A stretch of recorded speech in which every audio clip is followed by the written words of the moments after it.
Please don't touch me." The words floated through the ranch house like a ghost, thin and ragged, clinging to the dry air. Elijah Crow froze where he stood, hand trembling above the rough wool blanket stretched across the cot. His boots creaked against the warped floorboards, the silence around him deep as the desert night. Slowly, he pulled the blanket back. His blood ran cold. The lantern's flame licked shadows across the walls, throwing every splinter of the room into stark relief. Dust dancing, boards groaning, silence pressing close. Outside, the wind moaned through the cottonwoods, carrying the smell of parched earth and cattle dung. Somewhere distant, a coyote wailed, sharp and lonesome. Elijah's chest heaved. His throat was dry as the salt flats. Whatever lay beneath that blanket wasn't what he'd expected when Abigail Hale had sent for him. Not at all. The old ranch house seemed to lean around him, every nail and beam straining against the weight of memory. He glanced toward the door, half expecting someone or something to step through. But there was only the night, vast and merciless, pressing against the windows. A chair scraped behind him. Elijah spun. There she was, Abigail Hale. The widow stood like carved stone in the corner, shawl drawn tight around her shoulders. Her eyes, dark and steady, held as like iron. She didn't flinch, didn't blink. She just looked at him, waiting for the truth to sink in. "Close it," she said at last, her voice low as gravel dragged across the ground. Elijah hesitated. His hand shook as he lowered the blanket, covering the thing that had drained the blood from his face. His knuckles brushed the coarse wool, and a shiver cut through him. The floor creaked under Abby's step. The wind outside rose, whispering through the cracks of the old house. "They'll come tonight," she said, her voice carrying no tremor, no doubt. Elijah swallowed. He wanted to speak, wanted to ask who, what, why, but the words tangled in his throat. He only nodded, his hat brim shadowing eyes that dared not meet hers again. The silence stretched, broken only by the wind sighing against the eaves, the lonely scrape of branches across the roof. Out there, somewhere beyond the fences and the cattle pens, shadows gathered. Elijah felt it in his bones the way men feel a storm before the first thunder. Abby moved to the window, peering out into the dark horizon. The lantern's glow kissed the sharp lines of her face, and for a fleeting moment she looked less like a widow and more like a sentinel carved into the land itself. "They'll come for what's hidden," she said softly, almost to herself. "But they don't know who keeps it." The words curled in the dim air like smoke. Elijah shifted uneasily, the cold sweat on his neck prickling as the coyote's wail carried again. Longer this time, sharper, nearer. And the night, vast and empty, seemed to whisper back. The axe bit into the stump with a sharp crack, splinters flying against the dawn light. Abigail Hale straightened, breath clouding in the chill, her hands steady on the worn handle. Around her, the ranch lay hushed, troughs dry, the windmill groaning, fences sagging against the endless weight of dust and time. She set another log. Steel met wood. The sound echoed across the empty yard, sharp as rifle fire. From the ridge above, Elijah Crow watched her work. He said nothing. He only saw the way her shoulders never sagged, the way her movements carried a kind of purpose that made the silence itself uneasy. A sudden gust dragged grit across the yard, stinging eyes, rattling the boards of the porch. The sky was hard and blue, empty as a spent cartridge. Then the horses came. 5 riders, their dust clouds rolling ahead of them, cut down the trail toward town. Their laughter was harsh, carrying across the flats. One fired a pistol skyward, a shot that cracked the morning wide open. The echo reached the ranch. Abby's axe paused mid-swing. Her jaw tightened. She drove the blade home, splitting the log clean through. In town, doors slammed, shutters closed. Folks shrank into shadows while the gang of Caleb Vance rode bowled down the main road, guns flashing in the sun. Their horses clattered on the boards outside the saloon, where the sheriff stood alone, hat brim low, hand twitching near his holster, but never drawing. Inside the saloon, glasses trembled. Men kept their heads down. The piano player struck one last note, then let silence swallow the room. Vance's voice carried. Smooth, dangerous. There's something out here that belongs to me. He spat into the dirt, eyes sweeping the cowering faces. And I'll have it, one way or another. Another pistol shot cracked the air. A window shattered. A woman screamed. The message was plain.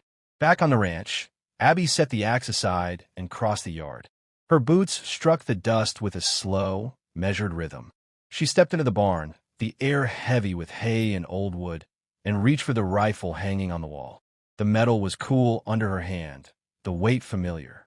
She checked the chamber. Full. Her eyes lingered on the stock, worn smooth by her husband's hands. A breath caught in her throat, but it was gone in an instant. From the doorway, Elijah spoke at last. You mean to fight them? Abby's gaze never left the rifle. I mean to finish what's been waiting to be finished. She pulled the strap over her shoulder, moving past him into the light. The wind rose, carrying the faint echo of distant hooves, the scent of smoke, the promise of blood. Her shadow stretched long across the dust, unshaken. The lantern rocked, shadows crawling across the rafters. Elijah's hand shook as he tore the blanket free, dust puffing into the air. Steel glinted. Not bones, not a body. Crates stacked against the wall, their lids pried open, spilling secrets. Pistols oiled and waiting, sabers nicked with old scars, a weathered uniform folded tight, its blue cloth stained dark. At the top, a leather-bound journal, edges blackened, its pages stiff with blood long dried. Elijah staggered back. The air in the chamber was heavy, close, thick with the scent of oil and age. Behind him, Abigail Hale stood at the threshold, her face half in shadow. She didn't move, didn't speak, until Elijah's breath rasped out of him. My God, his voice cracked, thin as paper. Her reply was steady. War don't end when the papers say it does. She stepped inside. The lantern light found the hard lines of her jaw, the faint tremor in her fingers as they brushed the old uniform. Her touch lingered on the faded brass buttons. I patched men with these hands, she said quietly. Stitched them back together by candlelight while the ground shook with cannon fire. And when there was no one left but me, I carried steel, same as any man. Elijah's eyes darted to the journal. The leather was scarred, its binding split. He reached toward it, but her voice cut sharp. Don't. His hand froze. She lifted the book, cradling it as if it were alive. Names live in here. Men who ran. Men who sold others out for their own skin. Caleb Vance was one of them. The name hissed through the chamber like a snake. Elijah's breath hitched. Her gaze was unblinking. He'll burn this ranch to the ground to keep it from seeing daylight. Outside, the wind rose. A shutter banged against the house, the sound hollow, warning. Elijah's voice wavered. You kept this all these years. Abby's eyes burned with something colder than anger. Some burdens ain't meant to be buried. Some truths keep coming back, no matter how deep you put 'em. A dog barked in the distance, frantic, sharp, then silenced. Both of them stilled. Abby snapped the journal shut, the sound like a gunshot in the close air. She slid it beneath her arm, crossed to the rifle leaning in the corner. Her movements were clean, practiced without hesitation. They'll come with fire, she said, loading round with swift clicks, each one echoing off the stone walls. But I've seen fire before. Elijah swallowed hard. The blanket lay at his feet, limp and harmless, yet heavy with all it had hidden. Above them, a horse whinnied, too close. Then another. The ground trembled faintly, the beat of hooves rolling over the night. Abby's eyes narrowed. Her voice dropped to a whisper. Best get ready. The storm's here. Hooves thundered across the flats, a rolling drumbeat shaking the ground. Dust boiled behind the riders, torches spitting fire against the pale edge of dawn. Caleb Vance rode at the front, black coat flaring, his pistol raised high. The ranch waited. Abigail Hale stood at the fence line, rifle in hand, her shawl torn loose by the rising wind. Her eyes never blinked, never wavered, locked on the riders cresting the rise. The light of the torches caught her face, and for an instant she looked carved from the very desert. Hard, unyielding, eternal. The first shot cracked.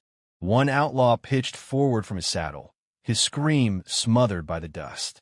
Another horse stumbled, iron hooves tearing earth where Abby's hidden spikes had bitten deep. Chaos flared in the charge. Men cursing, guns snapping, fire spilling in wild arcs.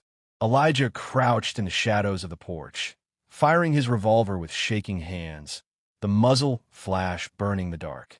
Boards splintered above him as bullets screamed back. Abby moved with calm precision.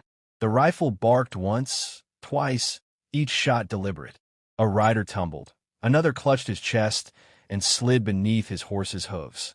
The ranch yard filled with smoke, shouts, the metallic stench of blood. Vance pressed through, bellowing above the din, "Burn it! Burn it to the ground!" Flames licked the barn door, drywood catching fast. Smoke rolled, black and choking. Abby didn't flinch. She stepped forward, boots steady on the dust, rifle low now, her gaze fixed on the man tearing toward her through the chaos. Caleb Vance leapt from his horse, boots hitting the earth with a thud. The torchlight caught the sneer on his face, the glint of his revolver. "You should have stayed buried with your man," he spat, circling. Abby's voice was cold, even. "My man's been gone a long time, but I'm still here." They faced each other in the smoke and dawn light. Silence stretched tight as a drawn bow. Vance fired. The shot split the air, tearing a board from the fence where she had stood a heartbeat before.